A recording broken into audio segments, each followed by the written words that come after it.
بسم اللہ الرحمن الرحیم۔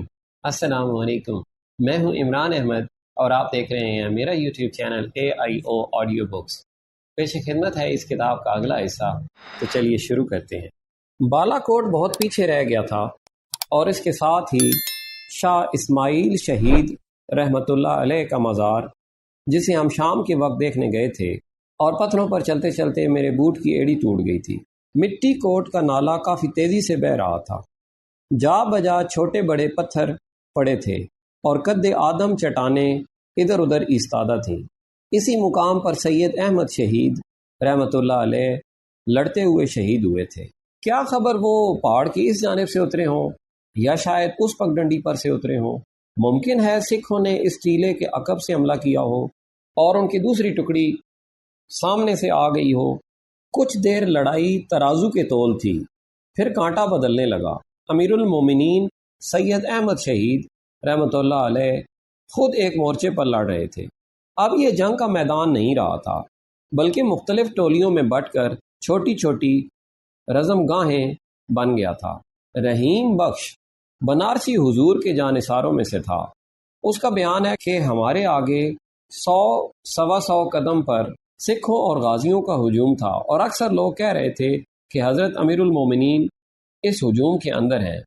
پھر ہم تینوں نے، یعنی میں نے، اللہ بخش باغپتی نے اور رسول خان جلالہ والا نے صلاح کی کہ آؤ ہم بھی وہاں چلیں جہاں حضرت امیر المومنین ہیں۔ اس وقت گولیوں کا می برستا تھا اور کارتوسوں کے کاغذ ساری فضا میں تیر رہے تھے۔ اس کے باوجود ہم ادھر کو بھاگے، لیکن اس عرصے میں لڑائی شکست ہو گئی۔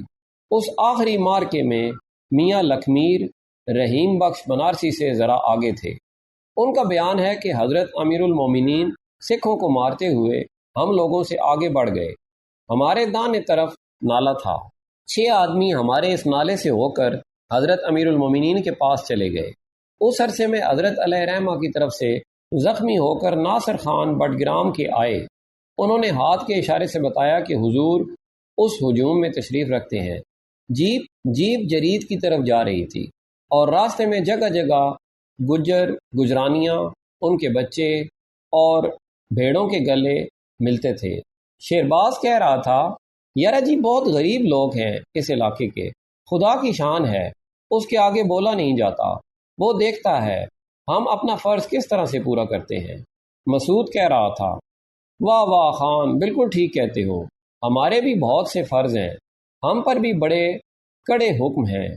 دریائے کنہار دیوانوں کی طرح پتھروں اور چٹانوں سے سر پھوڑ رہا تھا۔ ہم بلند ہو رہے تھے، دریا کئی ہزار فٹ نیچے ہوتا جا رہا تھا۔ میں نے کہا، یارو یہ علاقہ ازل سے اسی طرح کا ہوگا یا مختلف ہوگا؟ عمر نے کہا، تو بھی بڑا گھوگو آدمی ہے، یہ بھی کوئی پوچھنے والی بات ہے؟ روز اول سے یہ پہاڑ اسی طرح کھڑے ہیں، نالے اسی طرح بہہ رہے ہیں، برف ایسے ہی گرتی ہے، گلیشیئر اسی طرح راستے روکتے ہیں۔ تو سمجھتا ہے یہ علاقہ تیرے پٹھانوں نے بنایا ہے؟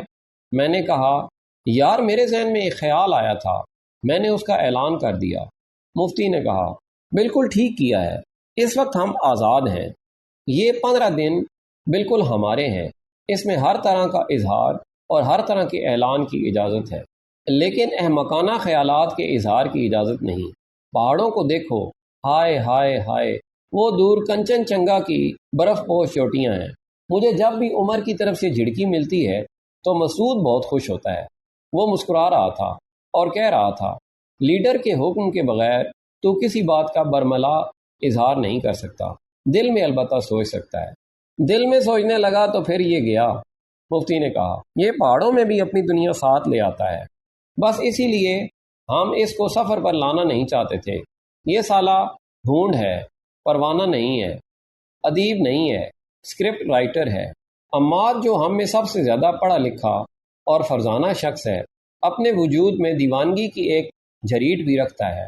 اس کا پیشہ الیکٹرانکس ہے، اس کی تعلیم مغربی ہے، اس کا دماغ تجزیہ پسند ہے، لیکن اس کے دل پر ابھی تک اس کے ان پڑھ بابے دادے کا قبضہ ہے۔ کبھی کبھی ان کا ہاتھ اس کے دل پر سے چھوٹ جاتا ہے، کبھی کبھی پھر اس کی گرفت مضبوط ہو جاتی ہے۔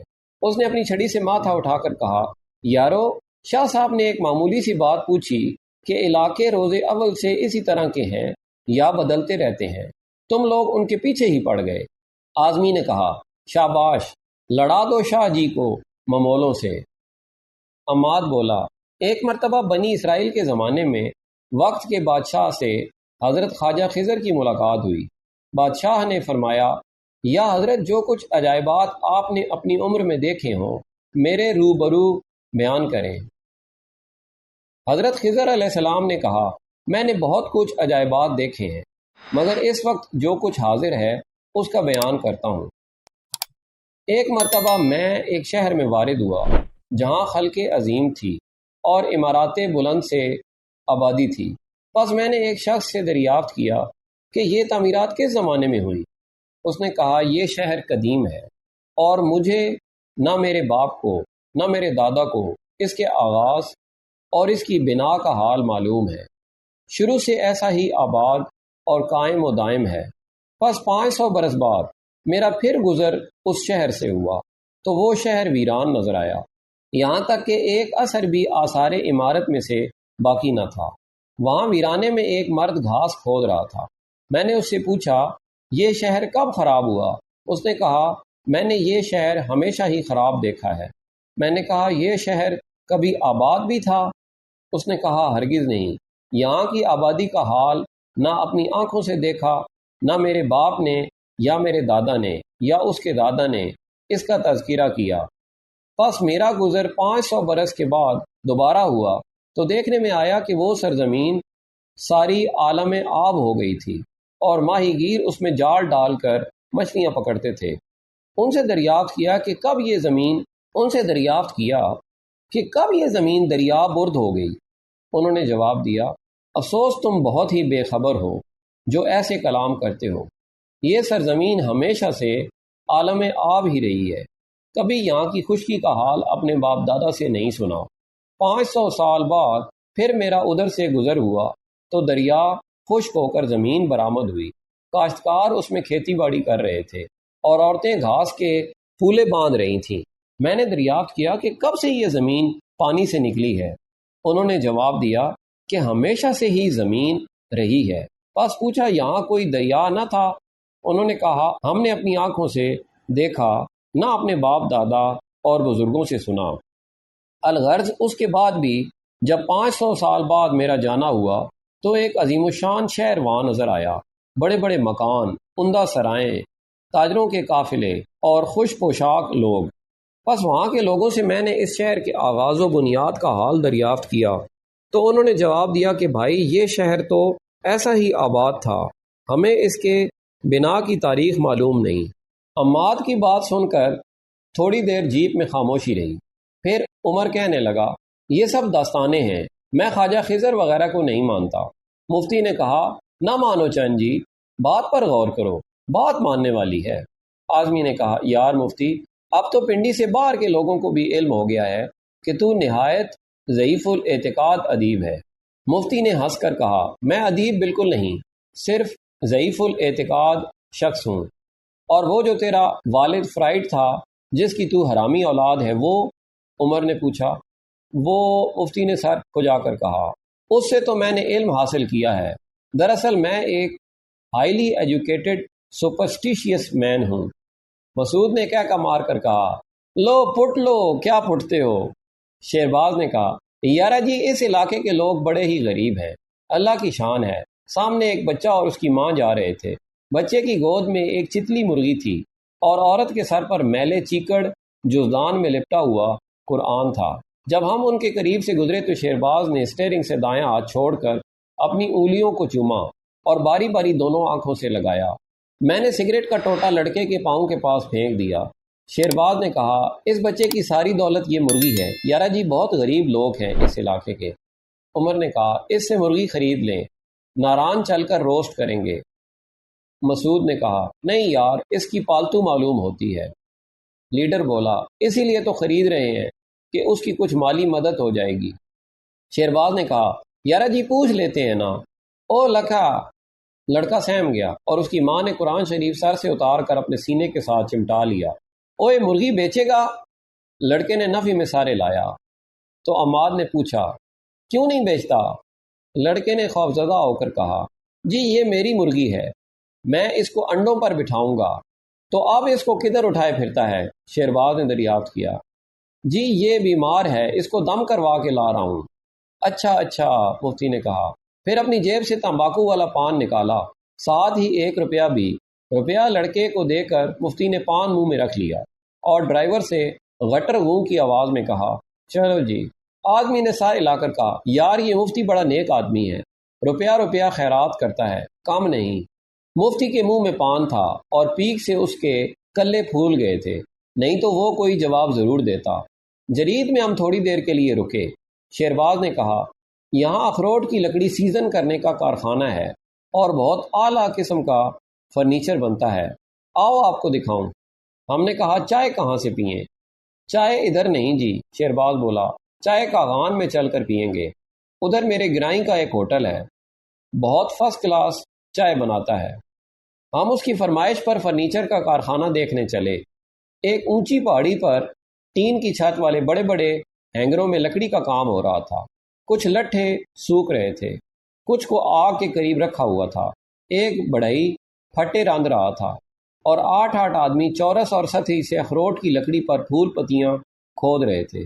شو روم میں تیار مال پڑا تھا، پلنگ کے چوکٹے کی قیمت 300 روپے تھی، اس کی پشت کے تختے پر انگور کی بیل کھدی ہوئی تھی اور درمیان میں ایک چھوٹا سا خوبصورت دائرہ تھا، دونوں پٹیوں پر نازک سی بیل کھدی تھی اور چولہے بڑی صفائی کے ساتھ بٹھائی ہوئی تھی۔ عمر نے شو روم انچارج سے پوچھا ڈبل بیڈ نہیں بناتے؟ عماد نے اپنی سوٹی عمر کے گلے میں ڈال کر اسے ہلکا سا جھٹکا دیا اور کہا اوئے شرم کر، اس عمر میں ڈبل بیڈ؟ مفتی نے کہا اس عمر میں تو زیادہ ضرورت ہوتی ہے۔ شو روم انچارج ہماری کھلی باتوں کو سن کر کچھ معجوب سا ہو گیا اور کھسیانی ہنسی ہنسنے لگا۔ مسعود نے کہا یار یہ ڈرائی فروٹ ٹرے بڑی سستی ہے، بڑی 14 روپے کی اور چھوٹی 6 روپے کی، ایک ایک سب کے لیے لے لو۔ مفتی نے مشورہ دیا تو شیرباز نے کہا واپسی پر لینا یارا جی، اس وقت کہاں اٹھاتے پھرو گے؟ ڈریسنگ ٹیبل سب کو پسند آیا، 6 درازیں، ملائم سطح، آئینے کے لیے بیلدار فریم، قیمت کل 500 روپے۔ اس میں آئینہ نہیں لگا تھا لیکن ہم میں سے ہر ایک کو اپنی اپنی محبوبہ کا چہرہ اس میں صاف نظر آیا۔ کبھی وہ محبوبہ بیوی بن جاتی، کبھی پھر محبوبہ کا روپ دھار لیتی۔ اس کے کندھوں پر ہمارے ہاتھوں کا دباؤ تھا، آنکھوں میں محبت کی چمک تھی، کنپٹیوں پر عمر رسیدگی کے آثار تھے، جیب میں پچھلی تنخواہ کے بچے ہوئے کچھ نوٹ تھے، دل میں ریٹائرمنٹ کا کمپیوٹر چل رہا تھا۔ محبوبہ کے بال لمبے تھے اور چہرے پر کریم مل رہی تھی، عمر کے آثار اس کی آنکھوں کے نیچے نمایاں ہو رہے تھے، لیکن اس کی مسکراہٹ بڑی فریش تھی۔ ہم وہاں سے کچھ خریدے بغیر باہر نکل آئے۔ پہاڑی سے اترتے ہوئے عمر نے شو روم انچارج سے پھر پوچھا کہ اگر ڈبل بیڈ کا آرڈر دیا جائے تو کیا بنا سکو گے؟ انچارج نے کہا بنا تو دیں گے لیکن آپ کو لے جانے میں بڑی دقت ہوگی، جیپ پر اتنا بڑا چوکٹا جا نہیں سکے گا۔ جائے گا کیسے نہیں یارا، شیرباز نے کہا، ہم کھول کر لے جائیں گے۔ جرید کے بعد پھاگل آیا یا اس سے پہلے، مجھے اچھی طرح سے یاد نہیں۔ میری آنکھوں میں ابھی تک آئینے کے اندر دیکھی ہوئی صورت گھوم رہی تھی۔ دائیں طرف اونچے اونچے پہاڑ تھے، بائیں جانب لپکتے ہوئے نشیب اور گہری کھڈیں۔ میری نگاہیں سامنے 2 بالش چوڑے راستے پر تھیں، لیکن گوشہ چشم سے مجھے ارد گرد کے نظارے بھی دکھائی دے رہے تھے۔ ترائی میں ایک بھولا سا بچہ بکریوں کی رکھوالی کر رہا تھا، وہ ایک بڑے سے پتھر پر بیٹھا تھا اور اس کے چہرے پر دھوپ کی ایک روپہلی کرن ناچ رہی تھی۔ میں، جس کا دل جرید سے چلتے وقت پانی سے بھرے ہوئے اسفنج کی طرح بے قابو ہو گیا تھا، اس لڑکے کو دیکھ کر اور بھی آزردہ ہو گیا۔ وہ بڑا معصوم اور بھولا بھالا تھا اور اس کو اپنی یا اپنے والدین کی یا میرے غم کی کوئی خبر نہ تھی۔ مجھے اس پر بڑا ترس آیا، بکریاں اس کے ارد گرد چر رہی تھیں اور اسے کسی بات کا بھی علم نہ تھا۔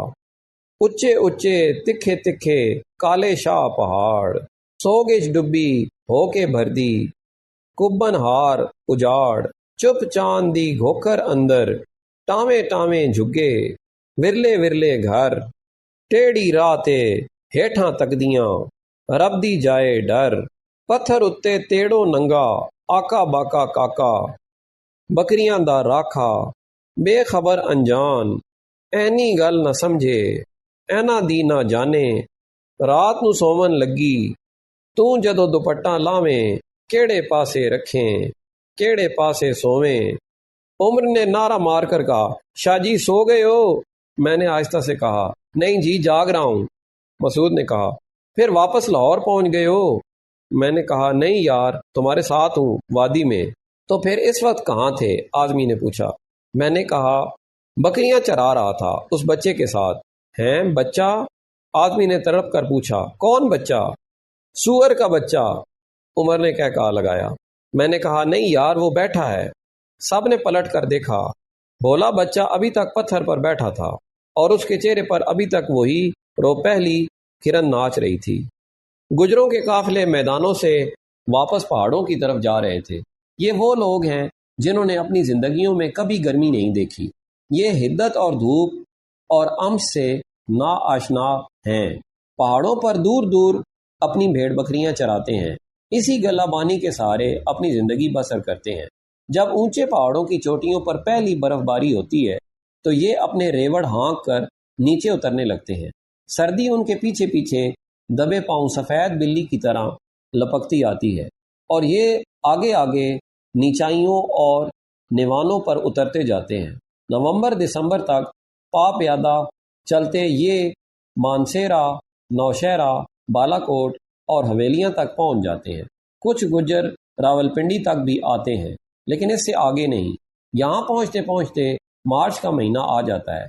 پھر گرمیوں کا تپا ہوا سرخ بھاگ اپنے روند پر نکلتا ہے۔ گجر اپنا مال مویشی جمع کر کے اوپر چڑھنا شروع کر دیتے ہیں۔ پیچھے پیچھے گرمی، آگے آگے گجروں کے قافلے اور ریوڑ۔ گرمی اور ان کے درمیان 8-10 میل کا فاصلہ رہتا ہے۔ کاغان پہنچنے پر گرمی کا بگھیلا تھک ہار کا چٹانوں کے اندر سو جاتا ہے اور یہ گھاس بوٹی کی تلاش میں آگے نکل جاتے ہیں۔ ان کی ساری دولت ان کے گلے ہیں، ان کا سارا حسن ان کی عورتیں ہیں، ان کی ساری کاہلی ان کے مرد ہیں اور ان کی ساری چوکسی ان کے کتے ہیں۔ یہ لوگ پتھر اور دھات کے زمانے سے ذرا بعد کے ہیں اور کاشتکاری اور کھیتی باڑی کے عہد سے پہلے کے ہیں۔ جہاں خود رو سبزہ ہوتا ہے پہنچ جاتے ہیں، جہاں گھاس کے میدان ہوتے ہیں ڈیرے ڈال دیتے ہیں۔ ماہرین کا خیال ہے کہ دنیا کے کسی اور ملک میں اس قدر قدیم اتوار کی اور کوئی قوم آباد نہیں۔ اینتھروپولوجی کے ایک طالب علم کی حیثیت سے مجھے ان میں گہری دلچسپی ہے، لیکن ایک ادیب کی حیثیت سے مجھے ایسے معاشرتی گروہ اچھے نہیں لگتے۔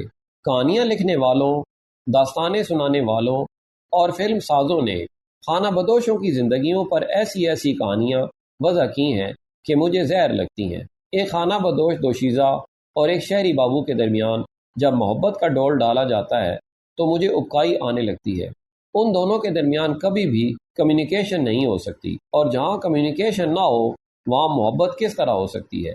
بھیڑ بکریاں چرانے والی یاغستانی لڑکی یا اونٹ چرانے والی بلوچی دوشیزہ سے 1300 آٹومیٹک چلانے والا اور اکائی پر ہائی فائی میوزک سننے والا کس طرح سے محبت کر سکتا ہے، یا اس کے حسن سے کس طرح متاثر ہو سکتا ہے؟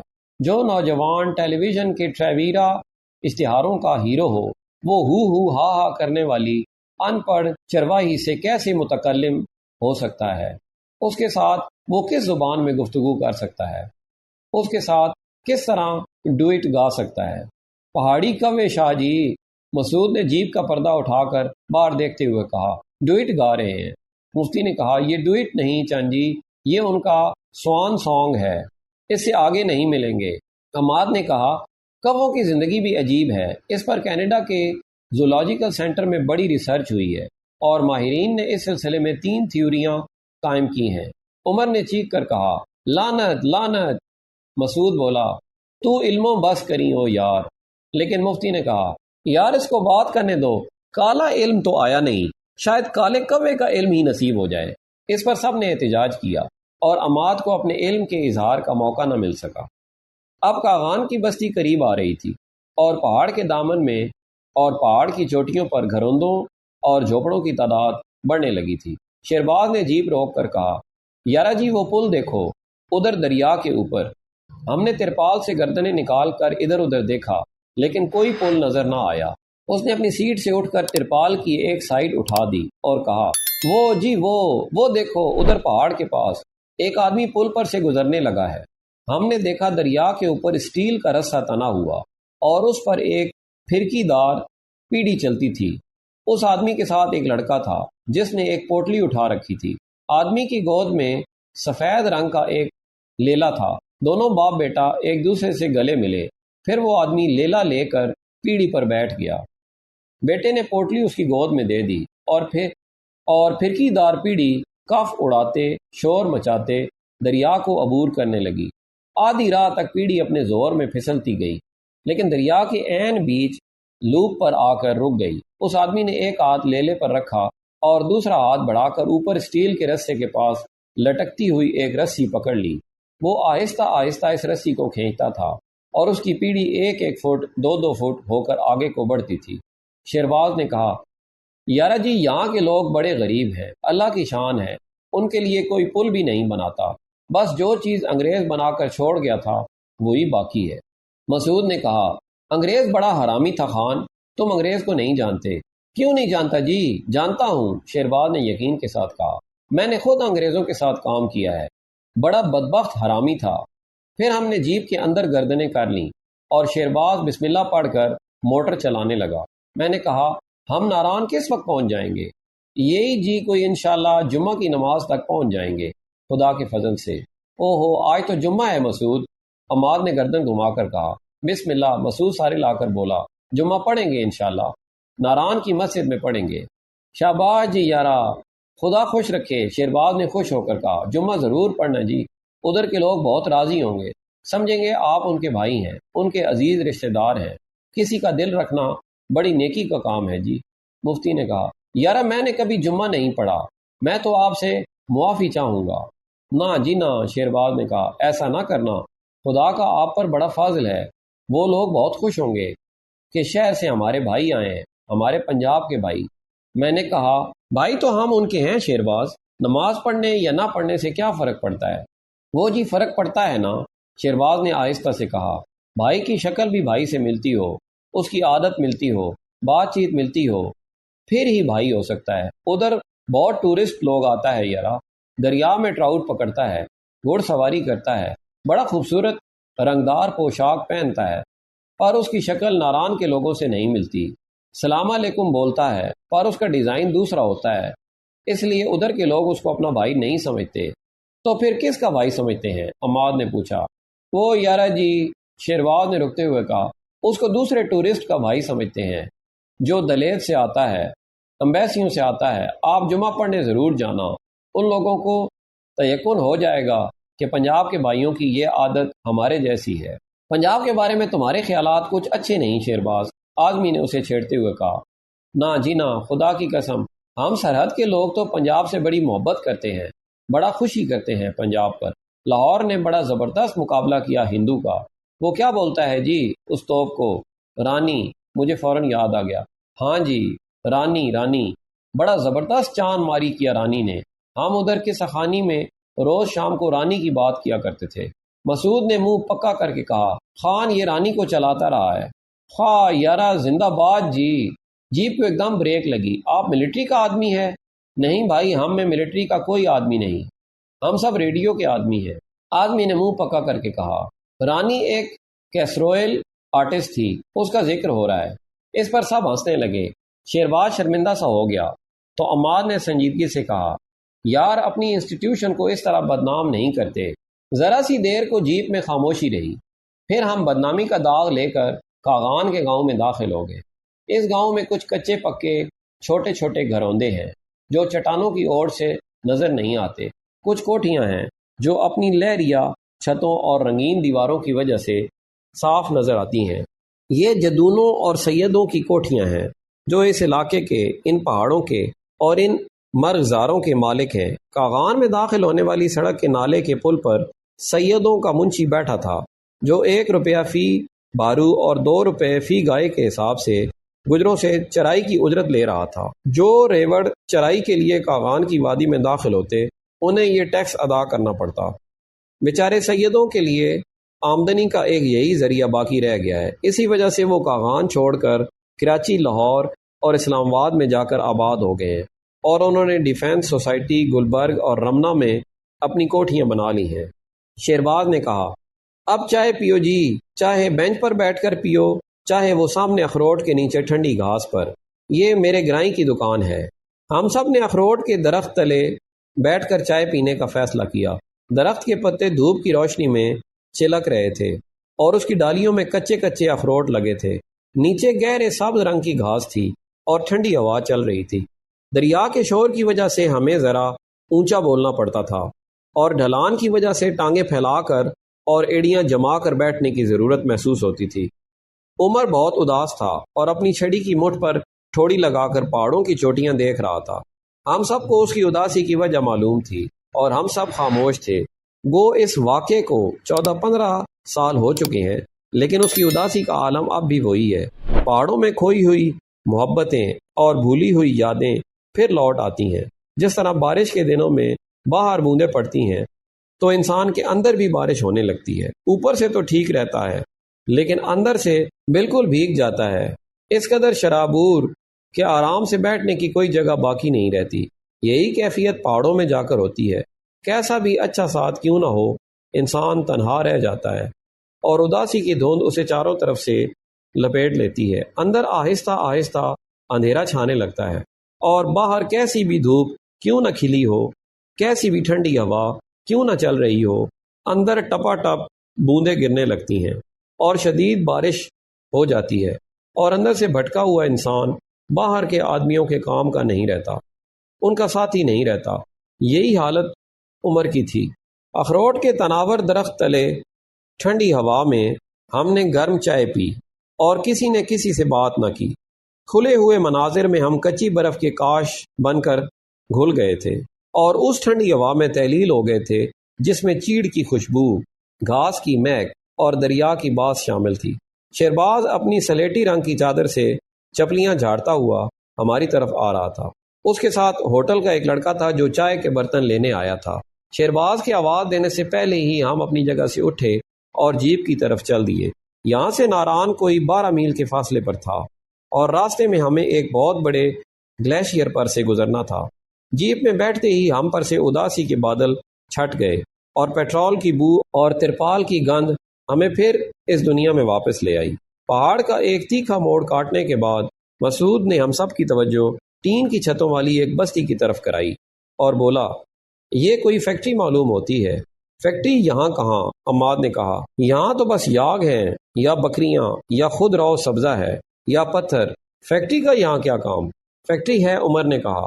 بالکل فیکٹری ہے، مفتی نے اعتماد کے ساتھ کہا۔ کاٹیج انڈسٹری سے کوئی بڑی چیز ہے، میں نے بھی اپنے علم کے زور پر کہا۔ فیکٹری ہی معلوم ہوتی ہے۔ اس وقت شیرباز اپنے خیالوں میں گم جیپ چلا رہا تھا۔ اس نے ہماری بحث میں حصہ نہیں لیا، شاید اس نے ہماری باتیں سنی نہیں، ورنہ وہ ضرور دخل دیتا۔ جب ہم اس علاقے کے قریب سے گزرے تو وہ ایک اچھا سا گاؤں تھا اور اس کے درمیان سیدوں کے گھر تھے۔ عماد نے سر اونچا کر کے کہا، اوے گدو، یہ فیکٹری ہے؟ ہم سب اپنی جگہ کھسیانے ہو گئے۔ آدمی نے جیپ کا پردہ ذرا سا اوپر اٹھا کر کہا، فیکٹری ہی ہے، فیکٹری نہیں تو اور کیا ہے؟ یہ گاؤں ہے گدے، عماد نے جل کر کہا۔ وہی تو میں کہہ رہا ہوں، آدمی نے کہا، بچے بنانے کی فیکٹری ہے۔ ہماری ہنسی مسعود اور مفتی کے کہوں میں دب کر رہ گئی۔ عمر نے کہا، یار مفتی، یہ بچے بنانے کی نئی ترکیب پر تو میں حیران رہ گیا۔ خدا کی قسم مجھے نہیں علم تھا کہ مچھلیاں اس طرح سے بچے پیدا کرتی ہیں۔ لو بھائی صاحب ابھی تک وہیں گھوم رہے ہیں، عماد نے زور کا کہا لگایا۔ پہلے ہم شاہ جی سے تنگ تھے کہ وہ اپنا لاہور ساتھ اٹھائے پھرتے ہیں، اب یہ بھی ان کے ساتھ شامل ہو گیا۔ کاغان سے پہلے راستے میں مجھے جگہ کا نام یاد نہیں رہا، ہم نے گورنمنٹ ہیچری دیکھی۔ یہاں سیمنٹ کے چھتے ہوئے چوپچوں میں ٹراؤٹ مچھلی کی پونگ تیار کی جا رہی تھی۔ ایک تالاب میں لاروے تھے، دوسرے میں ایک آدھ انچ چھوٹی مچھلی، اس سے اگلے میں انگلی بھر لمبی مچھلیاں۔ 2 تالابوں میں سیاہ اور رینبو ٹراؤٹ کے نر اور مادہ مچھلیاں، صحت مند جوان مست مچھلیاں، جوانی میں اندھے نروئے مچھلے۔ ہم سب نے زندگی میں پہلی مرتبہ ٹراؤٹ مچھلی کی شکل دیکھی۔ مسعود اس سے پہلے یہ مچھلی کھا چکا تھا لیکن اسے اس کی شباہت کا علم نہ تھا۔ ہیچری کا نگران ایک بڑی عمر کا پٹھان تھا جس کے ہاتھ بڑے بڑے، چہرہ کرخت اور داڑھی کڑبڑی تھی۔ اس کی آنکھوں میں محبت اور اس کے ہاتھ ملانے کے انداز میں شفقت تھی۔ عمر نے کہا، خان صاحب یہ مچھلیاں یہیں بچے دیتی ہیں؟ بچے نہیں جی، انڈے دیتی ہیں، خان نے جواب دیا۔ میرا مطلب ہے انڈے یہیں دیتی ہیں، تالابوں میں؟ دیتی نہیں جی، خان بولا، ان سے انڈے دلواتے ہیں، پھر ان سے بچے نکالتے ہیں، پھر ان کو تالابوں میں منتقل کرتے ہیں۔ بڑا مشکل کام ہے سیب، لیکن خدا کا فضل ساتھ ہو تو ہر کام ہو جاتا ہے۔ ہم میں سے کوئی بھی اس کی بات نہ سمجھا۔ اس نے ہمارے سوالیہ چہرے دیکھے تو ہاتھ کے اشارے سے بولا، اندر آؤ سیب، کوارٹر میں، آپ کو ٹراؤٹ کے انڈے دکھائیں۔ ہم اس کے ساتھ اندر کوٹری میں چلے گئے۔ اس نے ایک ماہر ٹورسٹ گائیڈ کی طرح کہنا شروع کیا، یہ تو آپ کو معلوم ہے سیب کہ مچھلی اور مچھلا دوسرے جانوروں کی طرح کبھی کراس نہیں کرتے۔ بالکل ٹھیک، مفتی نے اس بات میں سر ہلایا۔ تو ہم سب اس کے پیچھے پڑ گئے کہ یار پہلے ہمیں تو سمجھ لینے دے۔ خان نے کہا، دریا میں جب مچھلی انڈے دیتی ہے تو اپنی پوری مستی اور جوانی پر آ کر دیتی ہے۔ انڈے دینے سے پہلے اس کو بڑے بڑے صحت مند اور تگڑے نر چاروں طرف سے گھیرے رکھتے ہیں اور اس کے ساتھ ساتھ چکر کاٹتے رہتے ہیں۔ یہ اللہ تعالیٰ کی حکمت ہے۔ بس نر مچھلی سے ایک ایک گز، ایک ایک فٹ کے پاس گھومتے رہتے ہیں۔ وہی نر؟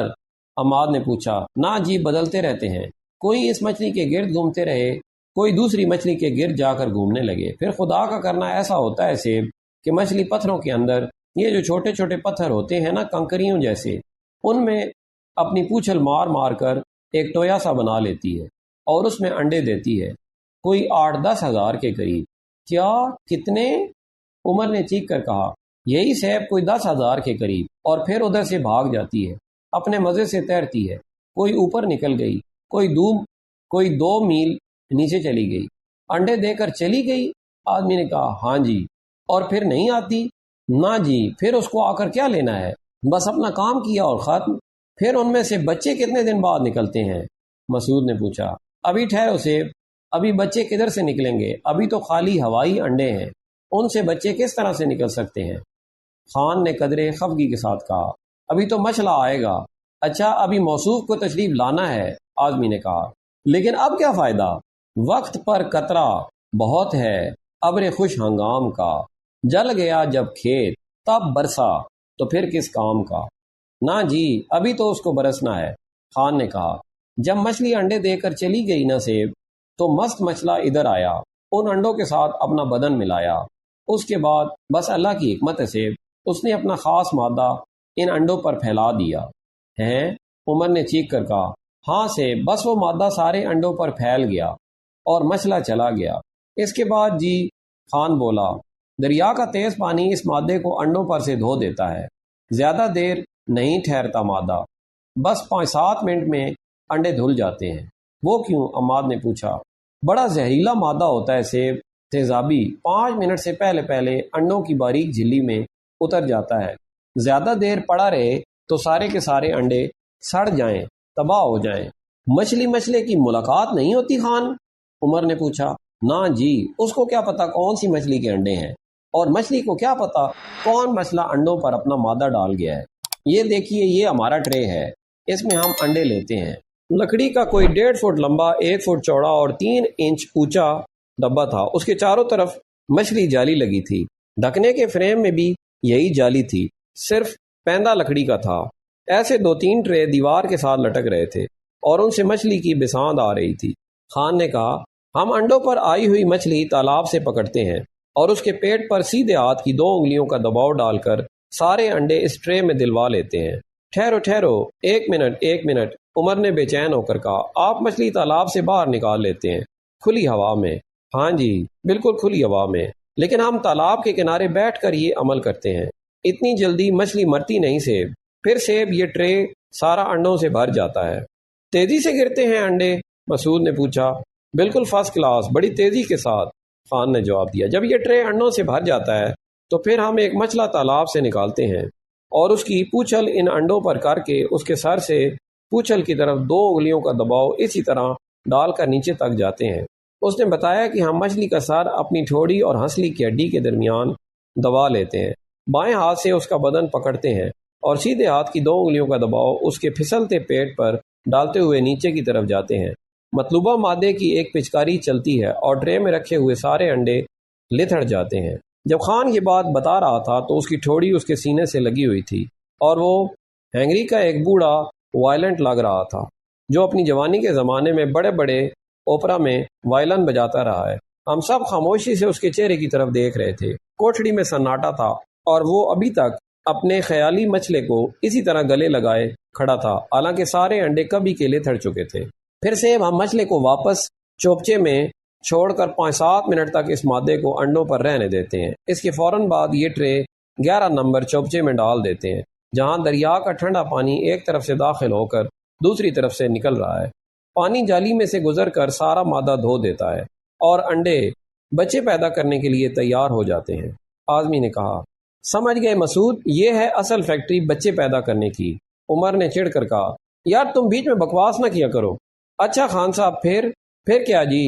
پھر جب ان سے لاروا نکل آتا ہے تو اس کو نمبر 1 چوپچے میں سے نکال کر نمبر 2 میں ڈال دیتے ہیں، پھر آگے، بس اس طرح سے کام چلتا رہتا ہے۔ اللہ کی حکمت ہے سیب۔ شیرواز نے جیب روک کر کہا، کلمہ پڑھو یارا، ہم گلیشیئر پر سے گزرنے لگے ہیں۔ ہم سب اپنے اپنے خیال سے چونکے۔ میں نے جیب سے اترنے کی کوشش کی، لیکن اس خیال سے چپکا رہا کہ ساتھ ہی بزدل کہیں گے۔ اپنی بزدلی کو چھپانے کے لیے انسان کو بڑے رنگ بدلنے پڑتے ہیں۔ ان میں سب سے بڑا اور آخری رنگ وہ ہے جب آدمی خوف کے مارے مستقل طور پر بہادر بن جاتا ہے اور بہادری کے کارنامے سر انجام دے کر اس جہان سے چلا جاتا ہے۔ ٹھنڈی ہوا کا ایک طوفان سا اٹھا، ہمارے کپڑے اڑنے لگے۔ جیپ گلیشیئر پر سے گاؤں گاؤں کرتی گزر رہی تھی۔ میں نے پڑھا تھا کہ گلیشیئر جہاں سے سیاہ رنگ کا ہو اس پر نہیں جانا چاہیے۔ جیپ جہاں چل رہی تھی وہ برف بالکل سفید تھی۔ میرے چہرے پر خوف کے آثار دیکھ کر عماد نے میرے کندھے پر ہاتھ مارا اور کہا، شاہ جی یہ گلیشیئر نہیں، یہ تو پہاڑوں کے درمیان جمی ہوئی برف کے تودے ہیں جو پھسل کر سڑک پر آ گئے ہیں۔ میں نے نگاہیں اوپر اٹھا کر دیکھا، اونچے پہاڑ کی کومل کولی رانوں کے درمیان سفید برف جمی ہوئی تھی اور دور دور تک زندگی کے کوئی آثار دکھائی نہ دیتے تھے۔ میں نے کہا، مفتی جی یہ پہاڑ کس قدر فریزڈ ہے۔ نہ عماد نے تڑپ کر کہا، گلیشیئر اور گلیشیئر کا علاقہ فریز نہیں ہوتا، بڑا سخت اور ورائل ہوتا ہے۔ برف جب بھی پہاڑوں پر پڑتی ہے پگھل جاتی ہے یا کم ہو جاتی ہے، لیکن گلیشیئر کبھی ختم نہیں ہوتے۔ تمہیں پتہ نہیں ایک گلیشیئر دن میں 6 انچ سے لے کر 1 فٹ تک پھسلتا ہے۔ عماد نے کہا، مفتی جی میں بھی گلیشیالوجی کے بارے میں کوئی زیادہ علم نہیں رکھتا، میرا مطالعہ بھی عام ڈائجسٹوں تک محدود ہے، لیکن یہ حقیقت ہے اور سائنٹیفک بات ہے کہ جب تک برف کے 2 وسیع و عریض تودے نہ ملیں برف کی تحلیل کا سلسلہ جاری رہتا ہے، اور جب یہ 2 مل جائیں تو ان میں ابدیت آ جاتی ہے۔ پاکستان کا سیاچن گلیشیئر کوئی 54 میل لمبا ہے اور یوں سمجھ لیجئے کہ مشرقی کراکورم سے لے کر وسطی کراکورم تک چلا جاتا ہے۔ اسی طرح ہسپارا اور بیافو کے گلیشیئر ہیں، مفتی نے کہا، اور یہ کب سے ہیں؟ ان کی عمر کا تعین نہیں کیا جا سکتا، عماد نے کہا۔ جب سے کراکورم کا یہ سلسلہ موجود ہے ہزاروں لاکھوں بلکہ اس سے بھی زیادہ سال گزر چکے ہوں گے۔ نر اور مادہ برف ایک دوسرے کے گلے میں باہیں ڈالے لیٹے ہیں اور ہزاروں آدمی یہاں سے نروان حاصل کر چکے ہیں۔ عمر نے کہا، یار مفتی میں نہیں کہتا تھا، پہاڑ عظیم ہوتے ہیں، عاشق ہوتے ہیں، محب ہوتے ہیں، محبوب ہوتے ہیں، تم لوگ میری بات نہیں مانتے تھے۔ یار تیری بات تو ہم پچھلے 14 برس سے مان رہے ہیں، عماد نے ہنس کر کہا۔ شیرباز ہماری اس گفتگو سے بالکل کٹ کر اب جیپ چلا رہا تھا اور اس کی نگاہیں سامنے سڑک پر تھیں۔ ایک مرتبہ اس نے کچھ بتانے کی کوشش بھی کی، لیکن ہم نے اس کی طرف کوئی خاص توجہ نہ دی۔ وہ چارسدہ کا رہنے والا تھا اور ہم کو سیاسی گفتگو میں الجھانا چاہتا تھا، لیکن اب ہم اس کی گرفت اور سطح سے بہت دور نکل گئے تھے۔ اس کے ساتھ جو محبت اور یگانگت سفر کے شروع میں پیدا ہوئی تھی وہ اب کم ہوتی جا رہی تھی، شاید اس وجہ سے کہ ہماری منزل قریب آ رہی تھی، اور منزل قریب آ جانے پر مسافر ایک دوسرے سے اور ساربان سے دور ہونے لگتے ہیں۔ منزل بھی کیا محبوب ہے کہ جب قریب آ جاتی ہے تو محبت کرنے والے ایک دوسرے کے رقیب بن جاتے ہیں۔ میں نے رقیبوں کو محبت کی آگ میں جلتے اور بھسم ہوتے دیکھا ہے، پھر ان کی راکھ کو کئی دن اور کئی مہینے ویرانوں میں اڑتے دیکھا ہے۔ ان لوگوں سے بھی ملا ہوں جو محبت کی آگ میں سلگتے رہتے ہیں اور جن پر وقت گزرنے کے ساتھ ساتھ راکھ کی ہلکی سی تہ چڑھ جاتی ہے، پھر اور وقت گزرنے پر دور پار سے ہوا کا کوئی جھونکا گزرتا ہے تو ان کی یہ راکھ جھڑ جاتی ہے اور انگارے پھر دہکنے لگتے ہیں ایسے لوگ بھی میری زندگی سے گزرے ہیں جو چپ چاپ محبت کے سمندر میں اتر گئے اور کسی کو کانوں کان خبر نہ ہوئی۔ وہ لوگ بھی ہیں جو کاروبار کرتے ہیں، دفتروں میں بیٹھتے ہیں، دریا روکتے ہیں، ڈیم بناتے ہیں، ٹینک چلاتے ہیں اور محبت کی ایک بند ڈبیا ہر وقت اپنے سینے کے اندر محفوظ رکھتے ہیں۔ مسافر، سیاح، کو پیما، دشت نورد، آپ کسی کے بارے میں یقین سے نہیں کہہ سکتے۔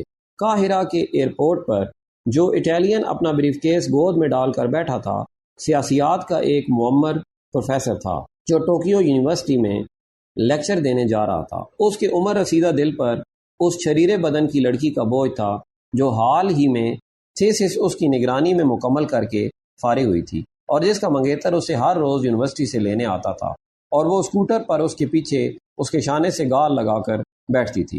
دونوں کے روانہ ہونے سے پہلے پروفیسر ہمیشہ اپنے کمرے کی کھڑکی پر پردہ کھینچ دیا کرتا تھا۔ دراصل محبت کے لیے ایک خاص فضا، ایک خاص علاقے، ایک مخصوص ایکالوجی کی ضرورت ہوتی ہے۔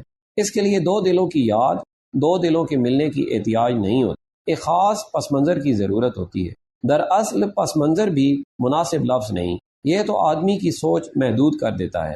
اس کے لیے ایک اور چیز کی ضرورت ہوتی ہے جس کا ابھی تک نام تجوید نہیں کیا جا سکا۔ الفاظ بھی کیا بڑھئی کے اوزار ہیں کہ خیال کو چھیل چھال کر، کاٹ کر رندہ سا لگا دیتے ہیں اور اس کا قد گھٹا دیتے ہیں۔ ہم بھی کیا لوگ ہیں کہ ان بونوں کے سہارے تصور کی فصیلوں پر یلغار کرتے ہیں اور اپنے جانے کلے فتح کر لیتے ہیں۔ اب تک کے لیے اتنا ہی، ملتے ہیں اگلی ویڈیو میں۔ اپنا خیال رکھیں اور ہمارے اس چینل کا بھی۔ اللہ حافظ۔